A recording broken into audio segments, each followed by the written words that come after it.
Welcome to Paint Ed. PCA provides painting contractors with connections they need to grow their business. To find out more and to become a member, visit pcapainted.org. Find more great content just like this on PCA Overdrive. A subscription to the platform is included with membership. For all you non-members out there, sign up for a free trial. PCA Overdrive is available on the App Store and Google Play.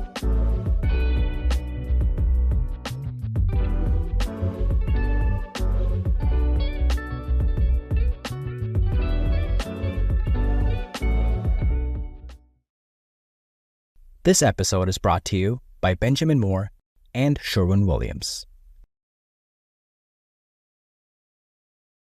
The old model is, let's get out on site as quick as we can, try and sell them something they probably don't want, disappear, send a quote, send them the quote, and then spend, the next 6 months trying to follow them up on that. People don't have the time for this. It's garbage. So the new way, and the way that works, is... The ideas that we talk about in this episode today are really only as good as your ability to implement them. If you're a growth-minded contractor who wants to systemize faster, our content, our coaches, and our community has you covered. Book a call with our team today in the link in the description. You're watching Contractor Evolution, the podcast by Breakthrough Academy, where we systemize contracting businesses for growth. Keep watching to learn how the world's top contractors scale their companies, build killer teams, and make more while working less.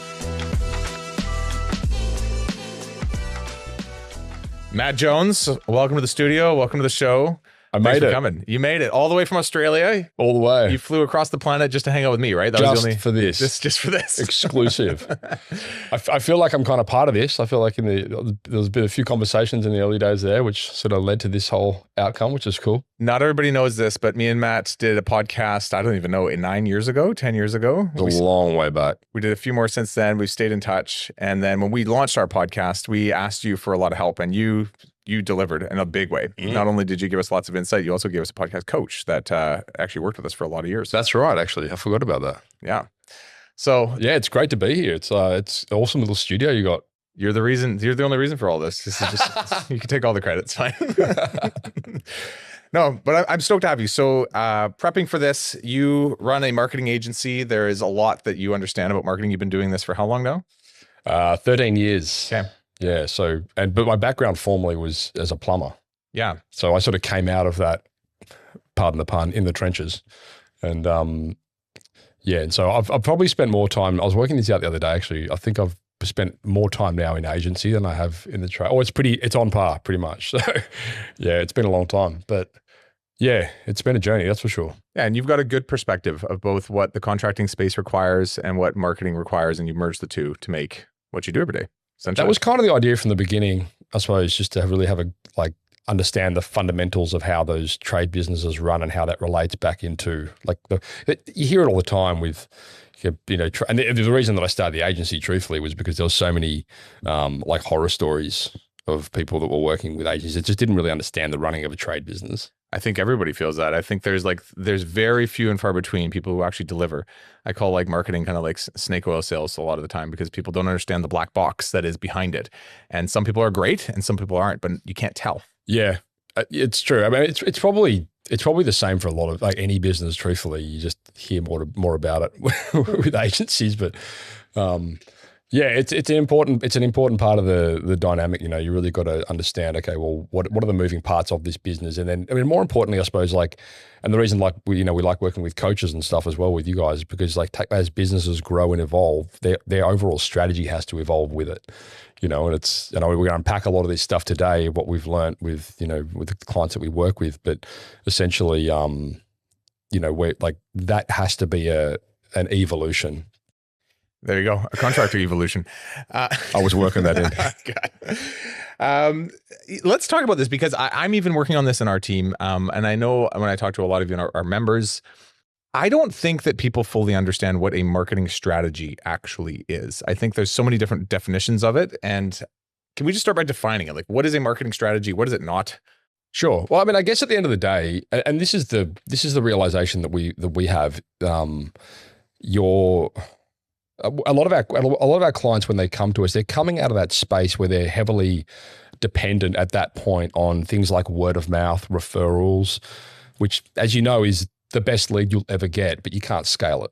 And so when they have the conversation, they're like, right, we've been sitting here stagnant, at this turnover point for the last 3, 4, 5 years. What are we going to do to grow the business and like actually increase our revenue? Like at that point, they need to have a serious look at, okay, well, what are we doing from a marketing point of view? How are we going to generate more leads? So, excuse me. So at that stage, they sort of need to be exposed to these ideas and these conversations around, well, if you want the outcome, you're going to kind of got to do the thing. And that thing often is strategy. Like they've never had a marketing strategy because they've never really needed one.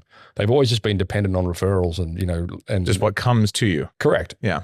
So it's never really been like part of, and through no fault of their own either, by the way. Like it's not like it, I always say to these guys, listen, it's what's got you here is got you here. But like for what you're telling me in this strategy, what's important to you, these are the things we need to do that. So when you say what is the strategy, it's essentially understanding what are the goalposts, like what are we actually shooting for? And truth be told, when we have that conversation with a lot of businesses, they'll pull out these ridiculous numbers in terms of what we want to be doing. We want to 10x our growth. Exactly. And I say, okay, well, that's fine. We can do that. But this is what we need to, you need to understand has to happen in order for that to become a reality. And as you've experienced, we're just chatting offline, like, what gets you to a 1 million business is not going to get you to a 5. What get you to a 5 is not going to get you to a 10. What get you to a 10 is not going to get you to a 50. Like there's these things that need to change structurally, which are not obvious. And the obvious things are the things you get off platform. It's like, well, we just spend more money and, whatever. But like, that's not really what's important in the greater scheme of things. Like you need to understand, okay, well, if we're going to double our revenue next year, if we're going to add 50% of our revenue next year, then, these are the things that we need to consider in terms of fulfillment. So staff, team, delivery, all that kind of stuff, as well as some of the more obvious things like, well, we need to spend money. And that's probably one of the biggest things is like businesses just don't, and again, through no fault of their own, because they never had to, they just don't spend the money they need to get to the place they want to get to. Yeah, getting the leads is one thing, but then taking in the leads properly, sorting through who's actually worth it, being able to sell properly, price properly, making sure that operationally you can handle those things, making sure that invoicing and billing and cash flow is all in check. And so is strategy that big, or do we want to go into marketing strategy? Because when you're saying that, I'm just thinking strategic planning right away. Sure. Well, I mean, we only really deal with marketing and sales around the marketing space, right? So that's kind of what we handball all the rest of it to coaches like you guys for that kind of thing. But at the end of the day,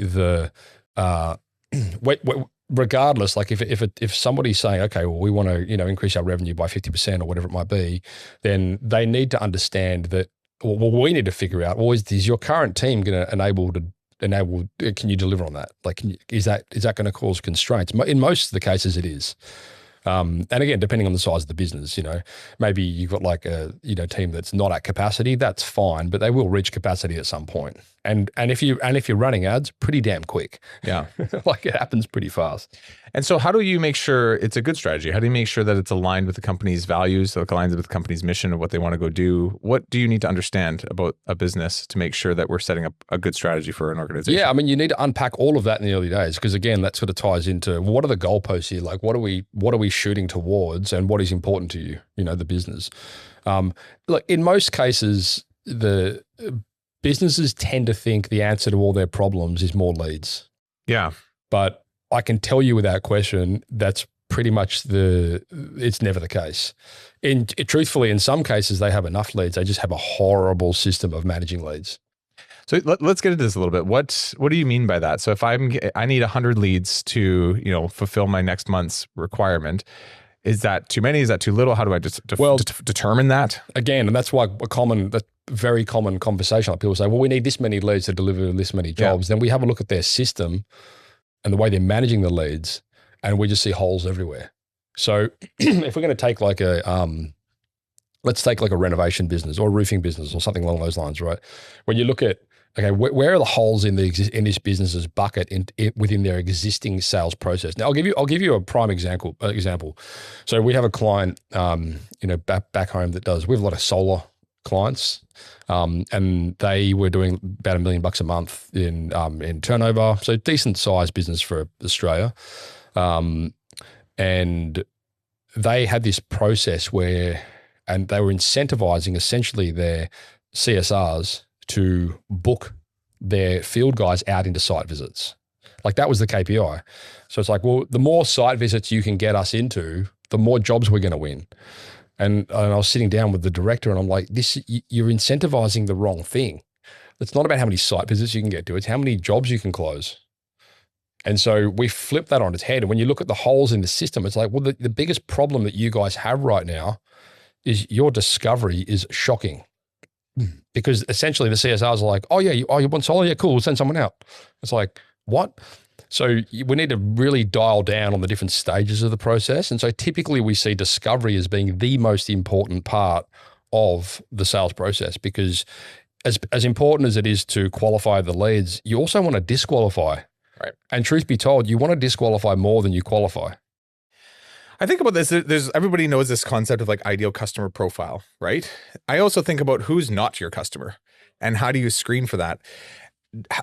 Do most companies know this coming in with you? Like, who's our ideal client? Do you have to work through that with them? Do you start to define who their client isn't? Like, how do you start to have that screening process be effective? How do you know where to point that arrow? Most people think, oh, well, my ideal client is someone that, when you hear people say, oh, we do premium work. Yeah. Like, it's a complete wank. You can't promote that. Like, you can't say to a client, oh, sorry, are you a premium client or are you just a D-grade tire kicker? Which one are you? Like, you can't say that. So you really, there's this like, I don't know, it's like kind of like rainbows and unicorns in the sense of you can't really attract with, I mean, you can to a degree, and I'll explain how you can attract the right type of customer in a minute, but primarily you want to just make sure that when that lead does come in, that you're asking the right questions, which can give you an idea of if they are the right type of customer for you. And most of those questions are in line with, first of all, can you service that location? Mm-hmm. Especially if you're in a big city like Vancouver or, Sydney or, whatever. Like, you don't want to get called for a tap washer over here and then have to drive 3 hours across the city to do another tap washer, right? Like, yep. That's insane. So can you service that lead? Do they have the budget? Yep. Like, that's an important one. And a lot of business owners businesses, they think that it's, like, that's a conversation that you should have on site. It's like, well, we'll get out there and then we'll find out. But now our hours are all tied up with that sales rep out there. Right. And it may or may not be effective. And you drive 2 hours to get to this job and they've got like 50% of the budget they need to do the work they're asking you to do, Like, there's no problem in addressing those conversations up front. It's one of the reasons why we really like that whole flat rate model as well with an interactive space is quite good, because it sort of helps people. Like, you got to give them an idea, If we're like working with businesses that do projects, which we do a lot of, roofers, renovations, solar, that kind of thing, like, tell them what it's going to cost in discovery. Tell them what it's going to cost them. And if they have the budget for it, then book in a site visit. But don't get out there and then have them reject you on price once you've got out there because you're too expensive. Like, that's insane. Yeah, it's less of like a hard sales process. It's more of a discovery process between you and the customer to make sure between the two of you, you're a good fit. But as a company, you have to lead that. The customer's not going to lead that. And I think that's part of you've probably been to a lot of these, I've been to all of these, sales programs over the years where they're like, you get out there and you sell. And totally. You're like, give me a break. Like I just feel like that day's done, like, it's just about adding value. And again, like, what you want to essentially be doing, and I know we're going to unpack this further, is you want to be able to make sure that within, like, when you're bringing a client on, that you're bringing a client on for life. You're bringing someone on that's going to call you back to do another job there. You don't want to be ripping people off on their first round and then go to the next lead. So, in the industry, we call that LTV or lifetime value. And it's really important because it's one thing that I suppose a lot of business owners, they don't. I mean, truth be told, it's more conducive to certain verticals. If you've got like a plumbing business or electrical business or, say lawn care or whatever it might be, which is sort of conducive to recurring work, then, you're crazy not to put the focus on LTV. And essentially what that does is it takes the emphasis off that acquisition cost up front, and it sort of zooms out a bit on what that overall value is worth to you as the business. Yeah, like there might be situations where you're losing money on that first project just because it gets you in the door. I see a lot of people like in roofing, they'll do roofing services at a very low margin, and then they'll come in and have a commercial client that they can utilize and work with for many, many years. Maybe, yeah. Probably more prominent in, say, the like residential, like maintenance and things like that. Where, I mean, I know this was my background, like it's coming out as a plumber, like we would sometimes, and we would call this a loss leader. We would spend more money to acquire that customer than we would on the job itself. So say the lead was costing us, I don't know, $400 for that. Well, that client was costing us $400 or $500 and the job was say $400. So you're essentially losing money to do the job. But if you have a good process in the back end and with lifetime value approach, then that we know that lead, that customer should be worth 5, 10, 15, 20 grand to you over the course of the next 10, 15 years. So it's a different perspective. And I've been working on this myself, but to do this properly, you need to have connected your financial software to your CRM or project management software, because you need to be able to see where lead sources are coming, what's actually selling. And then beyond like the initial contract, you need to see all the invoices that have come in over time. Yeah. I mean, look, the technology is kind of the background, but truthfully, it's the technology is not the thing that makes the difference. It's the paradigm that makes the difference. And so like when we're talking to businesses, it's like, yeah, you need to have the tech set up. Like that's a no-brainer, but like you need to understand what we're talking about here, because this is not a churn and burn conversation. We're not interested in more. We're interested in better, longer, right? So once people sort of understand that concept, it's like, oh, okay. So yes, and this is, whenever we're running ad campaigns for businesses, we periodically will not run ad campaigns for clients that we have not set up with like our Tradie Hub CRM. Because otherwise it's churn and burn. And more importantly, what happens 99.999% of the time, and you would have probably experienced this or at least heard these stories before, where somebody's like, oh yeah, they ran ads for us and their leads were Yeah, I hear that all the time. Hang on a second. Like there's nothing wrong with your leads. Your process is and here's the software with the full record of the communications and the contact attempts to prove it. Like you've called this person once. Right. Like it might just come in through an email or an Excel sheet. They kind of go through it and then it gets lost, and it's normally always an email, right? And it comes in and they're like, oh yeah, we called them, but they didn't answer. But like what people need to understand is like, I mean, again, depending on the vertical and depending on how urgent it is, like if it's a reactive, then often there's lower touch points involved because like, hey, the sewer surcharging in my, bathroom, I need someone out here like now, as opposed to like a project, which is more, I've got a bit more time to think about this. It's not urgent. But importantly, we need to understand the, if somebody, for example, sees one of your ads on the phone on the way to work, or on the train on the way to work, and they click on the ad and they go, oh, that looks good. I'll inquire here. We are interested in a bathroom renovation. And they get to work, the phone rings. They can't answer it because they're at work. Most people give up there.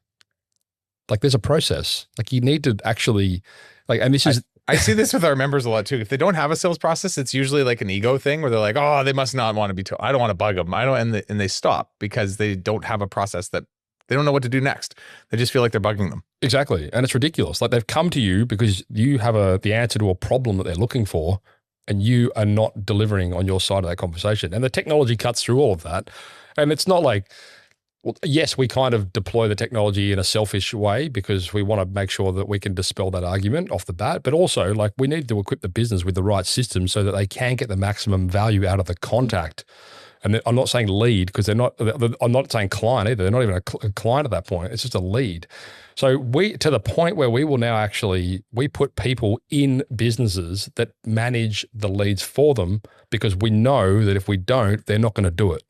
What is a good follow-up process to determine if this is a worthwhile endeavor to go after? Because am I contacting this person for 6 months, for 3 months? Am I doing 12 contacts, 2? You know what I mean? Like what is a good example of? Well, okay. So we'd break that down into different like time frames, right? So initially, like we will call leads on behalf of clients twice a day over the course of 7 to 10 business days. And we'll try 2 or 3 times each attempt. So we're somewhere in the vicinity of 30 to 40 contact attempts if they've made inquiry. Okay. So it's two times a day every day for 7 days, 7 to 10 days. And it's 2 times a day, but it's 2 to 3 attempts on each of those. Okay. Like if they don't answer, we'll call them again. Like, and people think, oh, that's really pestering. I'm like, well, hang on, you've paid for this lead. Do you want us to not contact them? Yeah, that is an intensity level that I think a lot of people listening to right now are like, right. Yeah, right. And here's the other thing, right? Truth be told, like this is not time best spent for the business owner. Like time best spent for the business owner is out on site closing jobs or like dealing with team and whatever it might be, right? So like it does take a lot of resource, and not everyone has dedicated team that they can say, okay, this is your job now. I want you just to put this level of attention in. So we give people these processes, but like truthfully, it's sometimes a conversation around, well, like we can do this probably for a fraction of the price and twice as good. But if you want to put someone in the seat to do it, go ahead. Anyway, whatever it is, right? But the point is like just that most people don't give it that level of attention. And interestingly, like out of these, constant attempts, the majority of the discovery calls get booked in after the 10th. Near the end. Well, not near the end, but like. Sorry. Sorry, not the 10th day, the 10th attempt. 10th attempt, okay. Yeah. So say day 4 or 5, because people just get busy. And we pretty much never ever hear somebody pick up and go, will you just stop calling me? Mm-hmm.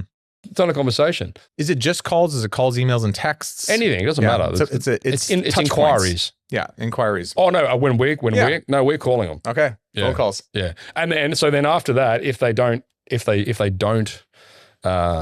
book into a discovery call, then we will stop the calls, and then we'll just put them into nurture sequences. And then they can come back when they're ready. And then they go from like how we do it in our system is we'll have like what we call a QSO, a qualified sales opportunity that's inquired and asked to be contacted. And if we don't get in touch with them or realize they're not looking for something now, we'll put them into what's called an MQL, a marketing qualified lead. Yeah. And then marketing will nurture that lead over time, but we never get rid of it. Yeah, that's right. And it normally goes the other way around. You don't have a lead. You have MQL, then you have SQL. So an MQL would be somebody that's like, okay, well, they've downloaded our document, they've booked a sales call or a marketing call or whatever it might be. Maybe they didn't show up, maybe they did, whatever. And if they did show up for discovery, then we go, right, now you're in SQL. Yeah. So now you're a sales qualified lead. But yeah, anyway, whatever. The point is and this is really important for the listeners and the viewers to understand.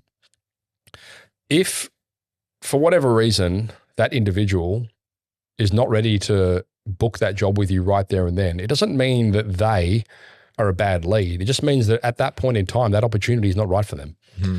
They may and will come back, provided you can showcase expertise and position yourself as the expert, leveraging things like content. And this is where you guys out there have such a opportunity and truthfully kind of an obligation to, plant that flag as the go-to expert within that space by being useful, relevant, frequent, like send them information. Like they've come to you because they're after a bathroom renovation. Send them some about bathroom renovations. It's not that hard, and the technology will back and support all of that.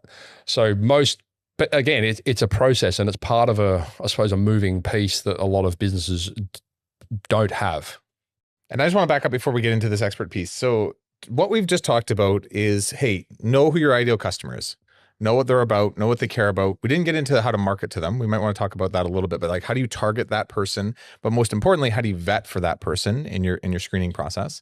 Know your actual lifetime value of that person so that you can start to target, hey, these people make us whatever, $7,000 over the course of their lifetime with us. These people make us $22,000.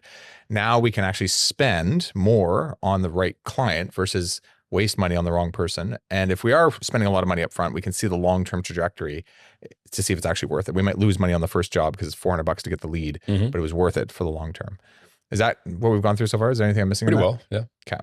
One thing I want to ask in this is, how do we actually understand client acquisition cost in this? Is it just the cost of the lead? Is it the cost of the salesperson going after that person 40 times? Yeah.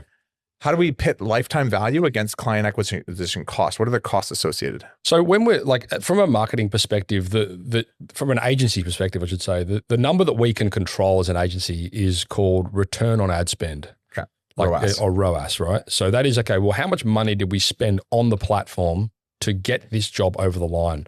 And that's a pure number because there's nothing that sort of, that can blur the lines with that. When we start talking about things like ROI, that's where you would be like, okay, well, maybe we do want to incorporate into the acquisition cost our salesperson or our campaign management or our telephone bills or our lights, our office, like operational related things, right?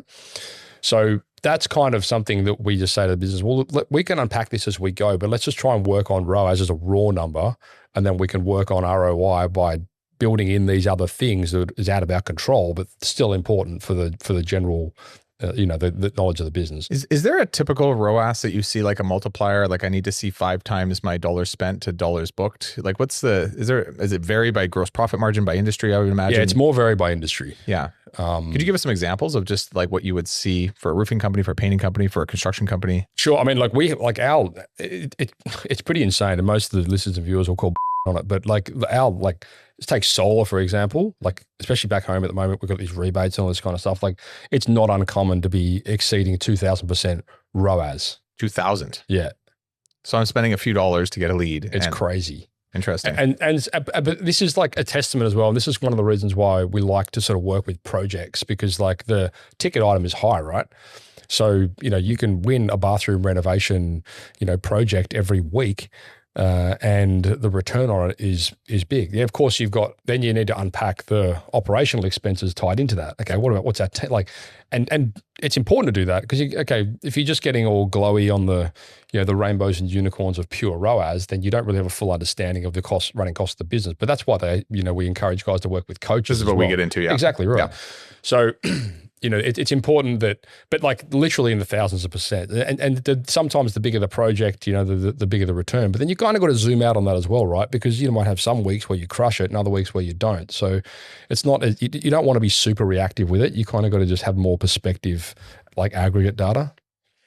Let me ask you about this, because the way you're talking about it, you almost make it sound too easy, is the dream state for a business is I always call it like the lever to like turn up or turn down. So then you can control operations. You can strategically plan. We're going to do 5 million this year. We're going to have this many leads, do this many quotes, do this many jobs. We have this many people hired at this many hours they produce per week. You can actually mathematically work out the whole year. Is it truly possible to just, based on ad spend, have a lever just to pull up and down, or does it start to break along the way? And there's things. Breaks. Yeah. So this is what I want to get into, because it seems like the dream, but like. Well, no, I say what I would challenge there, Danny, is the fact that you don't want to be in a scenario where, like, the whole point of this conversation, the thing we have with clients, is we're trying to build for them consistency. Yeah. And when you're constantly dropping the hammer and then slamming the brakes, you're up and down. And that has a lot of ramifications. It screws up the algorithm. It screws up all of these different campaigns. Like it's a punish. So when we're designing strategies for clients, we and this is the reason why, like, in defense to what you've just said, then we've learned this the hard way. Like, we did that for a long time. And now we're like, no, this is what we're doing. We're going to build out your roadmap for 12 months. And then we're going to scale towards it consistently, and we're not going to be doing this. We're not going to be dropping the hammer, slamming the brakes. Yeah. Because of everything, just turns into a We have too much work. We have not enough work. We have too much work. We have not enough work. Yeah. Exactly. So, and you want to, and the whole point is you want to be able to be in scenarios where you can be like, okay, we can predict this growth. We know it if we keep going at this consistency. And we always use like a quarter of a year as a time block. Like, a month is not enough. You want to be, okay, well, have we hit that target consistently for 3 months? And then it's like, okay, cool. Well, now we're not fluking this, right? Like it's pretty consistent. What's the next piece to get to the next stage? Do we need to bring another team member in? Do we need to bring another crew in? Do we need to, up our ad budget? Like, what do we need to do in order to get to that next part of the roadmap, right? So how far ahead do you want to be seeing? Is it 3 or 4 months ahead? Because I feel like marketing, you do something now, 3 or 4 months from now is when you see the result. For operations and production, how far ahead do we want to be planning to make sure we keep that train track running so the train can keep moving? Look, it's kind of, you've got to be agile enough to be able to make like decisions based on data when that time is relevant. But the point of the strategy is not to 100% nail it. And truth be told, you never will. Yeah. It doesn't matter. Well, I suppose the good thing about that is, though, as well, in most cases, like what I've seen in the past anyway, and ourselves included, when we create a strategy and we have a target, we normally hit it sooner. Which means things typically speed up, but you've also got to make sure that all the other stuff is speeding up with it. Team, fulfillment, redundancies, and all that kind of stuff, built into the business. So when you're saying, okay, well, like, and this is the conversation, like, it's not so much about, okay, we just need to scale up our marketing ad spend to get to the next stage. We need to scale up the business and the whole operation so that it can maintain consistency. And how do you know when to pivot, when a strategy is working versus when it's not, and you need to make some pivots? Well, and this is why data is important, because if you have the data, and a lot of businesses, like when they're coming to us, they don't. And this is why we say to them, well, we're not going to run any of these campaigns until we have the system deployed, because with the system we can aggregate and we can collate data, and with data we can make proper decisions. Like when you come on board in the first stage, it's going to be essentially like, this is what we see across the board that works for other businesses. Can I guarantee that's going to work for you? No. Is it likely to? Yes. Let's get it moving and find out. And one of those big conversations is, right, ad spend, right? I had a conversation with a not yet client, only a couple of days ago while I was over here. And the same deal. I'm like, listen, if you want to go down this path, I'm not going to ask you what you need to spend. I'm going to tell you need to spend this. And if you don't want to do that, then don't do it, but don't do this with us. Yeah, you need to give them a high level of direction. This is exactly what you need to do. And we're only going to know if we can up or down this spend after 30 days. Right. And how do you know? What tells you? Like, is it the acquisition cost? Is it the ROAS? Is it the amount of revenue we've been booking? Is it? It's truthfully like we have aggregate data from a lot of campaigns we're running, so we kind of know what's going to work for them. But for them specifically, it's always going to be about, well, how much money am I getting out of how much I'm putting in? Correct. And when we're designing these roadmaps, it's very often the first part of the first point of the conversation is like, for example, some businesses will come to us and say, we want a new website. We go, cool. Why is that important to you? Well, we just feel like we need to generate more leads. I'm like, okay, well, yeah, a website may be an important part of that conversation, but a website's not going to generate you more leads. A website's a conversion tool, not a lead generation tool. So if you want leads, we need to be talking about lead generation. So maybe the website is not the right thing we need to be deploying at this point in time. Maybe that's something we'll do 3, 4, 5 months down the track. Let's get some ads moving for you, get some work coming in, and then you have more budget to reallocate into other things like website or, SEO and these kind of things. And this is, one of the when we talk about the ecosystem of, marketing, this is one of the things that sort of starts blurring the line between lead generation and branding. Can we talk about that for a second? Because I feel like as a business owner, even myself, it's like, it is easy to get into this idea of just like, well, we need an ROI, right? It's just like, let's make sure there's an ROI in everything we do. And branding is one of those things that maybe it's a little more murky, but if it's all just lead gen, I feel like you destroy your brand. If it's all brand, I feel like you probably don't have a good engine to generate leads. How do you balance those two approaches? So what I would say to you guys out there is, like, first and foremost, what is the most important, what's going to move the needle right now in terms of getting you from closer to your target? Okay. So in most cases, it's probably not going to be brand recognition, truth be told. It's probably going to be lead generation, acquiring new clients. But what you need to consider as part of that ecosystem is when you're talking about like lifetime value, you are, and we've already spoken about the importance of like being seen as the go-to expert within that space. Essentially, like, you can guarantee that when somebody is part of your marketing ecosystem, they're going to do some research. And research is typically Googling you, bringing up your website. And so there's like this ecosystem that comes into play there, which is very, very hard to track. Like, even with technology, it's not super obvious. But people are looking. There's in ChatGPT now too, so they're in LLMs researching all about you, and you can. Yeah, and we can go into GEO in a little bit for sure, which is truthfully, it's like brought this breath of fresh air into like organic marketing, which I'm pumped about because I was on the hate fence for SEO for a long time, but now I'm back and I love it. But the thing is, like, people will research, and you need to make sure that when they do research, they're stumbling across assets that are a true reflection of the caliber of business that you are, and that you can do what you do, where you do it, who you do it for, and how you do it. Like, you need to understand these dynamics before, they come to you. So that's kind of more branding. In a perfect world scenario, you've got people that are coming to you, they've seen some of your content, they've visited your web pages, they've, downloaded something or whatever it might be, they've read some of your case studies, and then they've contacted you because they're further qualified. And we're seeing more of that in the market, aren't we? There's more intent now than there's ever been, and less. What we're watching is just like there's less early clicks, and there's more people coming right in at the end being like, I've actually looked into you, I'm ready to go. Well, I mean, yeah, it would be the same question I would ask for you. Like, if somebody's like been following your podcast for a while, like the amount of people that we get that have been following my podcast, and they're like, oh yeah, I've just been listening to you for years, and now I'm ready to go ahead. So like that's a prime example of like, I suppose, broader brand recognition and helping people understand, okay, well, we're in this for the long haul. We know what we're talking about. We're sharing relevant, useful content. We're sharing case studies. We're sharing stories. You know, like this is the other thing. Like, I know I did this podcast with Benji a while back where we are talking about telling your story. You know, like content, and like it's such a great opportunity for you guys out there to really be doing that better in a way that positions you as the expert, showcases expertise, and so that when people do their research, they're like, "Ha, this guy does know his."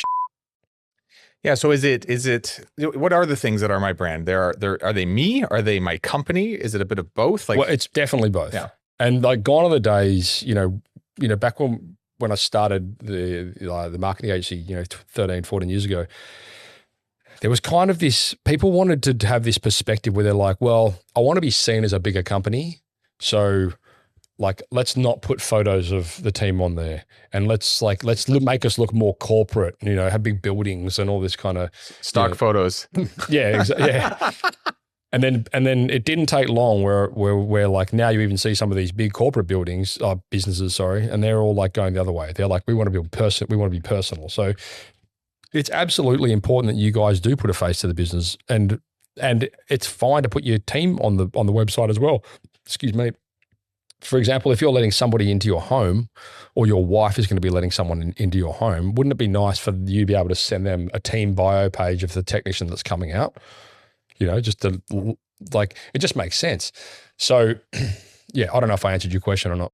You are. I'm just unpacking the idea of brand, so it's not just a big concept with a nice logo in people's minds, right? No, I mean, brand is like much bigger than that. It's your values. It's your mission statement and all that kind of stuff that you guys do, right? As part of like a coaching sort of conversation. But it's also something that you sort of live and breathe, and it needs to be that. And truthfully, like your business is really a true reflection, well, up to a certain stage anyway, of certainly the owner, and then the team involved, you know, and you need to tell that story, because you don't want to, when you're talking about like attracting the right customer, you want people that want to work with you. Like you don't want to just aligned. They're easy to work with. They have aligned values. Well, I mean, easy is kind of, I don't know. They get more value from you? Is it better? Well, no, they just need to be they need to be the right type of person. Like, it's not about being easy. Like it's just about, okay, well, is this the type of person that we can do good work for, you know?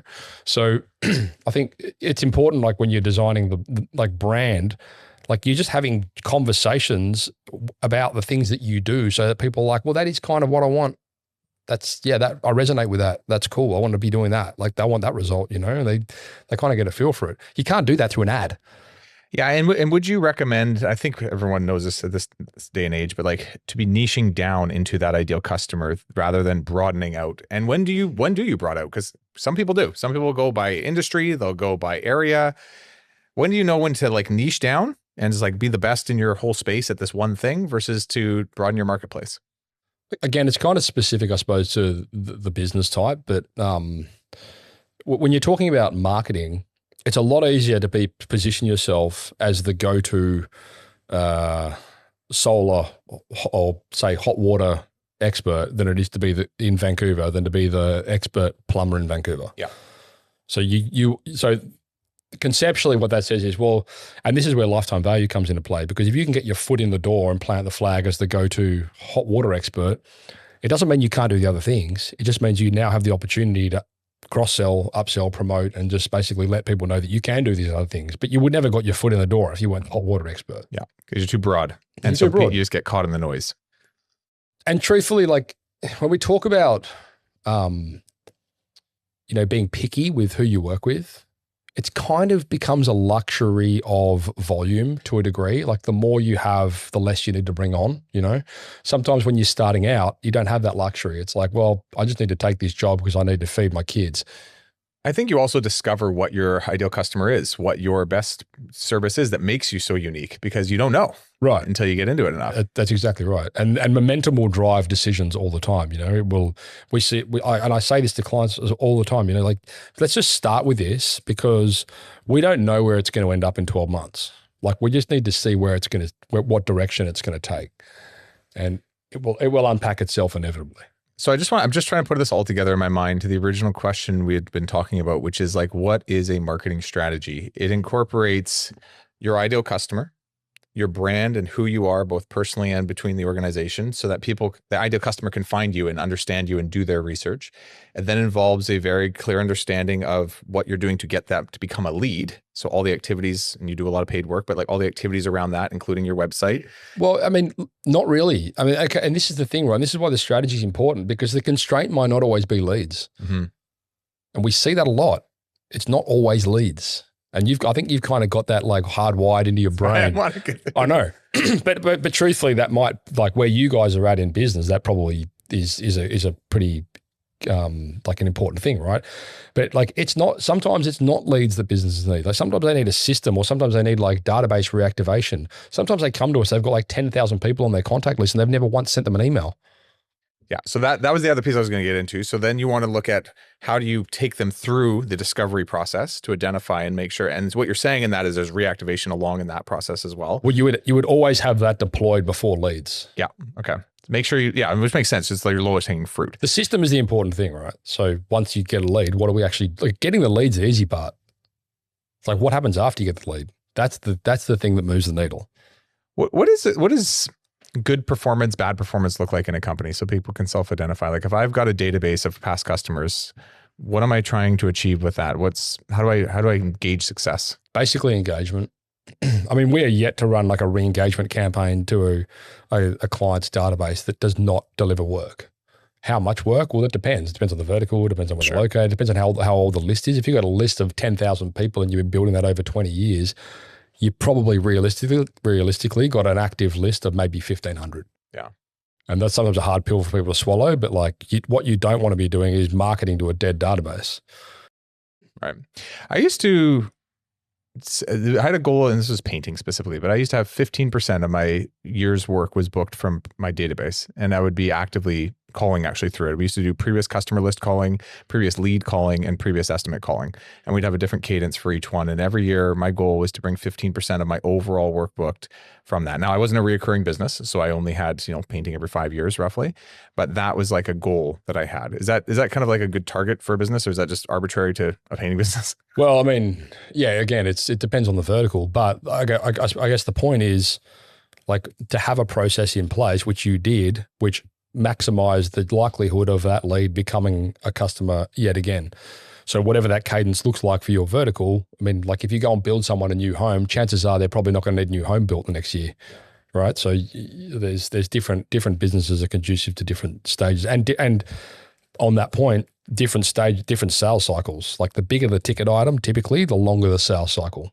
Like if you're marketing towards people that need new homes built, then your sales cycle is going to be very, very long for good reason. Yeah, we see this with all the customers we work with. We call it kind of like low, medium, and at high average job size. And so it's a very different sales cycle and it's a very different production process.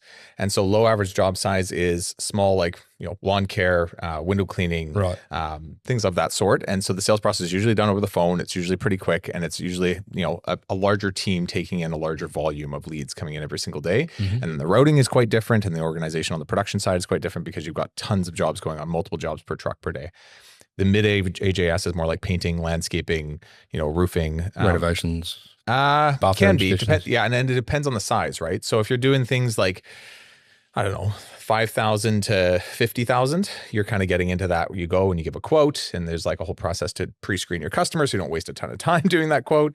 And then we've got our large average job size where it's, hey, these things are 6 months, sometimes in the making, sometimes longer with design and engineering and everything involved. And so it's the upfront screening is fairly important. And then the investment into that customer and the time you put often requires a deposit or some sort of pay for the work to even finish to get to the number. Yeah. And then the relationship building that happens along the way to secure yourself, as you said, the expert. Yeah. And you touched on something there, which is really important. And you guys need to understand that at a certain point, you need to introduce some sort of payment for the ultimate qualifier.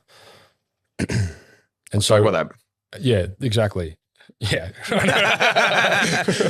When? So, for example, and I'll tell you the reason that this became like obvious to me. I was skiing with my buddy Dave one weekend, and he's a builder.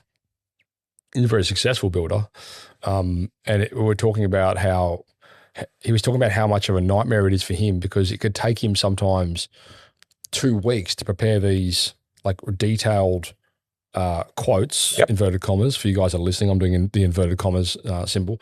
And then someone would come along and they would just basically take his quote and take 5% off it, win the job. And what I realized was he wasn't actually doing a quote, and it's sure as it wasn't apples for apples when you're comparing quotes. So what he was essentially doing was building up this project analysis.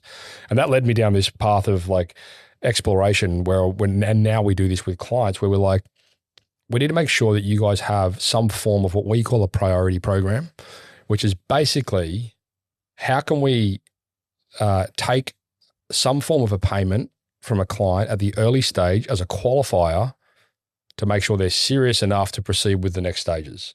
Now, to give you an example of what that looks like, if it's say you're a bathroom renovation expert, you might do like your priority program might be called, Danny's 3D render service or something like that. This is the first part of our process. It costs you $400.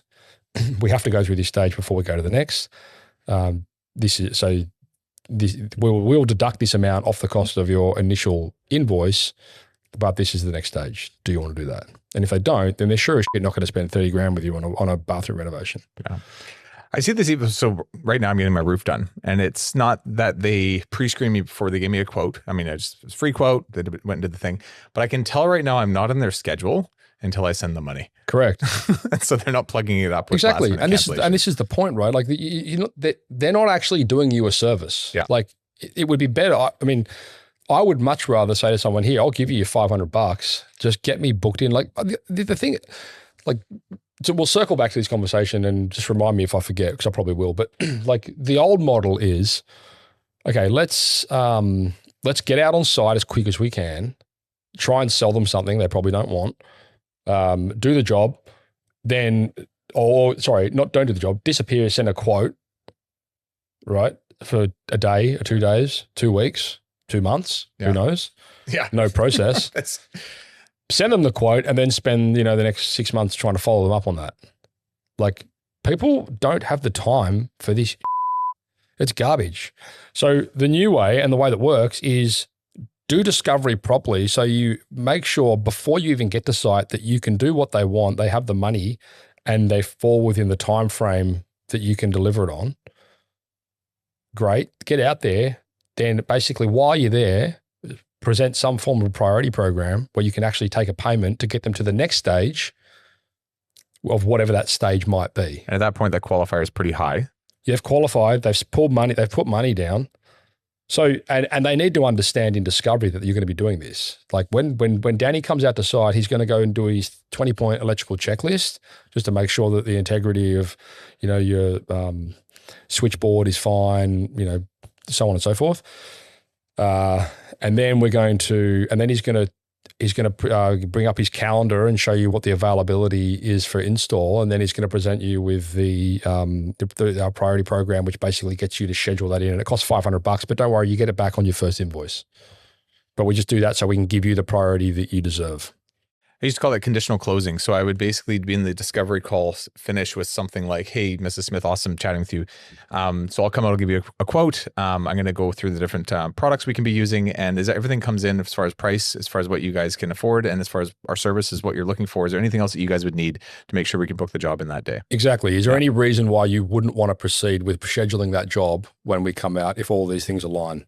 They say yes, they say no. What I find is it doesn't matter actually that much. It just gets the idea in their brain and it allows them to think about it. And especially if it's a husband-wife team making a decision, they're talking about it before I'm coming. Yes. So there's an actual conversation properly happening so that when I am actually asking, I'm not putting them on the spot. And the thing that you can do to strengthen that, and you should do, is between the time that you have that discovery call and the time that you're going out to site, you'll be sending them the information that you've spoken about and what's coming up next. And this is part of the process, right? So as we already discussed, and here's the recording of our call where you agree that the price is fine and the time frame's fine, and you're both going to be there on site when we come out so we can get this job scheduled if everything ticks the boxes. So you're holding them accountable to what they've said. Otherwise, like, oh, no, I just need to go speak to my wife. You're like, no, hang on. You said your wife's going to be there. And then the day before, you're like, are you both going to be able to be there still tomorrow when Danny comes out? Like, keep them accountable to it. because otherwise they'll just spin it off with smokescreen bull excuses, you know? But importantly, when I come out, these are the things that's going to happen, and send them that stuff so they know what's going to happen.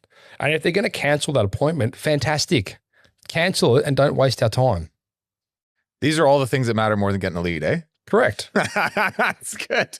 Not a lot of marketers care about these things, right? Well, because like, and again, like I don't like to position myself as a marketer. Like we're about conversion. Like our whole thing is what's going to move, what's going to close more jobs, and very rarely is it the lead. Mm-hmm. Like the lead is an important part of it, and like I'm not even going to bother going into like designing ads or that kind of shit, because truthfully, it's that irrelevant in the great bigger picture. It's the process that moves the needle, and the process is something as well. I'm sorry, guys. It's like showering. You have to keep doing it. It's an evolution. You know, it's always changing. There's always levers that you can pull through different stages of a sales process, which can improve an output. Like even the by Arnold 1 or 2%. Arnold Schwarzenegger 1% improvement, you know, sort of thing, right? So, like, there's always things you can do there to make it work better. Is there a warning sign from, like, let's say you're pumping leads into a business and you're seeing conversion rates? Go straight back to leads, don't you? Sorry, I just grew up in this world.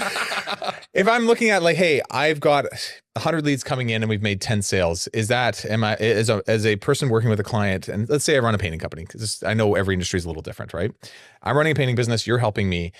You've generated me 100 leads, I've generated 10 sales from that. Are you giving me warning signs saying this is really bad, or are you saying this is acceptable? What vertical for painting? Painting. Let's talk painting, just because I understand every industry is different. What platform are we marketing on? Facebook ads. What location are they in? British Columbia. How old's the business? How many staff have they got? Okay. Like this is the point, right? Okay. Like, so you can't give me specifics because it's a law of what variables that exactly. There's so many variables that are not in your control, and this is why the data is so important, because you need to get it moving to figure out what those numbers look like. But I can tell you now, like when we're running, say, Facebook ads for like a let's say a roofing business, we would expect out of 100 leads, 50% of them would be disqualified, like pretty much up front. Okay. And then out of the 50 that are remaining, we would be expecting that maybe, I'm just trying to think these numbers now. It's something like 5 of those would turn into jobs. 4 to 5 of those would turn into jobs. Yeah. So about 10% of the qualified people that we actually have a conversation with. Yeah. But you can, and this is the other problem as well. Like when you see businesses that have come out of like a word of mouth and referral sort of model, and they're moving into the nasty snake pit of cold, hard traffic, that rejection and that like, it hurts. Well, they don't understand, right? They don't understand that this is just the game, right? Like 50% of these leads you're getting through Meta are going to be yeah. That's the game. Just you deal, if you're not happy with that. But Matt, my referrals, they'll call me back right away. Exactly right. Yeah. And they always will. So go and get more referrals, see how that goes for you. Like, so don't get me wrong, there's definitely process you can deploy to improve referrals, but I'm just saying it's typically a very hard thing to scale. Yeah. So yeah, I mean, there's variables there that you just need to navigate, and like you need to be comfortable, and it's important that you understand that dynamic before you sort of pull the trigger on it. Otherwise, you're going to be disappointed. And this is the other reason why we'll often put people in the business to manage those leads, because then they don't have to be upset about it. They just look at the end result. Oh, site visit booked. Let's wrap some of this up. I think on my end, just we've talked about a lot. If out of everything we've talked about, everyone who's listening right now, what is like 1 or 2 just kind of like key things to remember, or to just kind of solidify that you just wish your clients came in knowing or understanding more to have more success with this type of process? I think like it's important for you guys to understand if you are interested in scaling the business in terms of like growth, because scale doesn't always mean growth, right? No. Like, yeah. Like, I'll give you a prime example. Like we got a bathroom renovation client on back home, and their ideal of scale was we want to be doing less 30 grand bathrooms and more 50. Their idea of scale is doing less. Right. Less jobs, larger jobs, easier to manage. Bigger ticket, right? Yeah. Again, like kind of a luxury of volume to a degree, like being able to pick and choose those. But like knowing your numbers, we were like, well, we know that's the perfect scenario, right? Well, let's do less work and get paid more. Yeah, I always ask people, do you want to build a sequoia or do you want to build a bonsai tree? Yeah. No matter what, we're going to build something. Yeah. But it matters to know where we're going with it. Yes. And truth be told, sometimes you just need to get things moving before that can become a reality, and that can kind of evolve over time, and it often does. However, Just for you guys out there, if this is something that you do want to do and you're like, okay, well, we are kind of stale and we are kind of dependent on word of mouth and referrals and whatever it might be, if we go down this path where we need to be spending money to acquire new conversations, then we need to be comfortable with the idea that there are dynamics that we are not going to be used to. And those dynamics are, you're going to be having conversations with people that are disqualified. You're going to be more, they're not going to know you. They're not going to like you. They're not going to trust you. They don't know they think you're going to try and rip them off, all this kind of stuff. And you have this opportunity and this obligation to kind of overcome some of these things. Are you prepared to do those things? Statistically, probably not. Yeah, especially if you've never done it before. Truth be told, like how many people do you know that stand like contractors, do you know that just say, oh, I'm just not very comfortable on camera? I'm like, I don't give a shit if you're comfortable on camera. You just told me you want this outcome. Do the thing. You'll get used to it. And the irony is, like, they will sit there, and I've seen this over and over again, where I've been with clients out on site, like just filming or something, and they'll be talking to their customers like we're talking right now with complete conviction, and they're just telling them exactly what they need to do, exactly what's going to happen, exactly what it's going to cost, all this kind of stuff. And you hold a little phone up in front of their face and they turn into little schoolgirls. They clam up. One thing I always told my franchisees, because they would often clam up from rejection, I used to work with tons of franchises in the painting world, is look, if that's eating you alive, you might not want to worry so much about booking the job or not booking the job. You might just want to worry about understanding why you're booking the job or not booking the job. And that's your whole goal. It's just like, let's have a conversation. And if we can figure out that, you know, there's something here to talk more about, awesome. If not, all good. But if I can't figure out why, then I haven't done my job. And it's kind of like the first step to starting down that process. Because if you're like, oh, they want to book, oh, they don't want to book, oh, they want to talk to me, they don't want to talk to me. I'm like, I don't care. Can you figure out why they communicated with you in the first place? Just figure out why. That's your goal. Well, I mean, look, that is why discovery is so important. Yeah. And so going back to like the one thing that, you know, you could do, first of all, just be comfortable with the process and be comfortable with the fact that whatever you're doing right now within your business, as effective as it has been, it will most likely need to change. And that is often met with resistance, as you know, right? So it's not saying that what you guys are doing right now is bad. It's just saying that it needs to evolve if you want to get a different outcome, you know. Yeah, what got you here won't get you there. And I think what we originally started this conversation out with is a lot of companies do live off of referrals and they live off of past jobs that they've done. And that's kind of how they get to a certain point. But it does start to kind of stop growing, actually. You kind of get to a point where you need to inject marketing and strategy and process to be able to get to the next stage. And it does require a new way of thinking. It's very hard to scale. And the other thing for you guys to understand is with that emphasis around lifetime value for your customer, essentially what that will help you do is reduce your marketing costs. If you're booking 15% off your existing database, that means you're essentially having to spend 15% less on upfront lead acquisition. So there's method to the madness there in the space of, you know, like overall growth of the business. But you do need to have the data. You need to have the data. So, you know, you need to have the technology plugged in place, and you need to be, and that's another uncomfortable thing for contractors. Like I'm terrible with technology. I'm terrible with the internet. It's like, okay, cool. But like, it's getting easier with AI. It is. It'll walk you through. You can tell it exactly what systems you're using, exactly what you're trying to figure out. It can walk you through step by step how to do it. You do have to follow the directions and know how to download stuff out of, say, your systems. But I've been doing this for our team, and I've found that like using our QuickBooks data, our CRM data, our Drive data, I'm starting to actually see the bigger picture. They didn't always talk. I was like, hey, we'll get some APIs eventually for this. But even just using ChatGPT to kind of walk me through some of this, I'm like, this isn't actually that hard. I think I just needed some instructions. It's not that hard. It's just different, right? And again, like people ain't broke, don't fix it. Don't, that whole mindset where like they've been doing something a certain way. We all do it. Change is uncomfortable. It is. But like the point is, if you want a different outcome, there are certain things you're going to have to do differently. And the other important thing, which is kind of where you guys come into play as a coaching business, is like inevitably you guys have to understand that at a certain point, and this can happen really, really, really quickly, you are going to have to take one hat off and put another one on. And I can tell you, like, that is often like a hard pill to swallow for a lot of business owners, because the hat they normally have to take off is the one where they're out on, their they're answering the phone, or they're, doing their site out on site, or whatever it might be. It could be it could be doing the work. Actually, it's very often actually doing the jobs. Like, oh no, I'm installing these. I'm still part of this bathroom renovation team. It's like, well, you can't do that anymore. We need you to be going to these site visits. We need you closing jobs for this to grow. Otherwise, you're not going to hit your KPI. You're not going to hit it. Yeah, I find a lot of people we meet, they know that, they don't know how. And they're stuck in their habits, and they'll admit it or not, they're kind of comfortable in those habits, but they know they need to get off the tools. They just don't really know how. And because they don't know how, they just don't try and problem solve it. I mean, it's not always even a case of getting off the tools, truthfully. It's just a case of, like, you have to be, we had this conversation on the couch, like, half an hour ago, where we're talking about, okay, Danny was the marketing guy, and then he was this guy, and then he was that guy, and then he was this guy. Like, as a business director, your role and where you're spending your attention is always changing.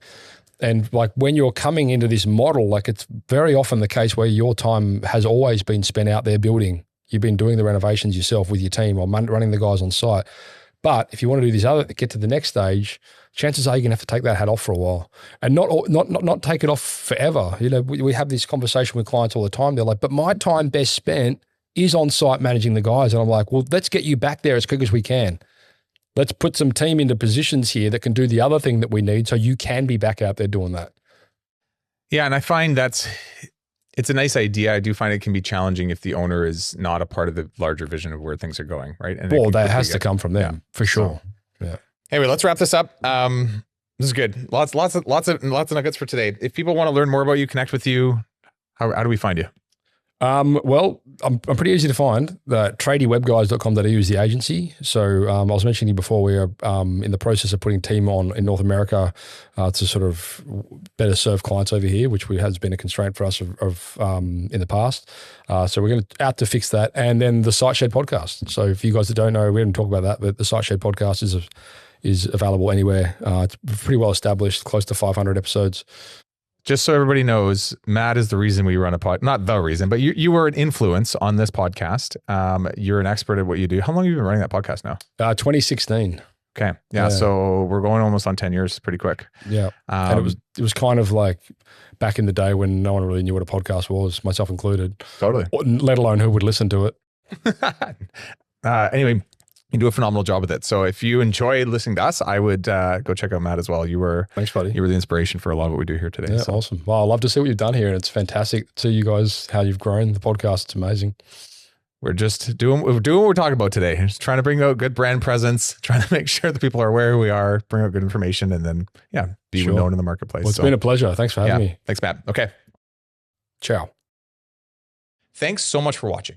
If you thought today's episode was awesome, it probably means you should subscribe. You're going to get more Contractor Revolution episodes in your feed, and I'll see you next week.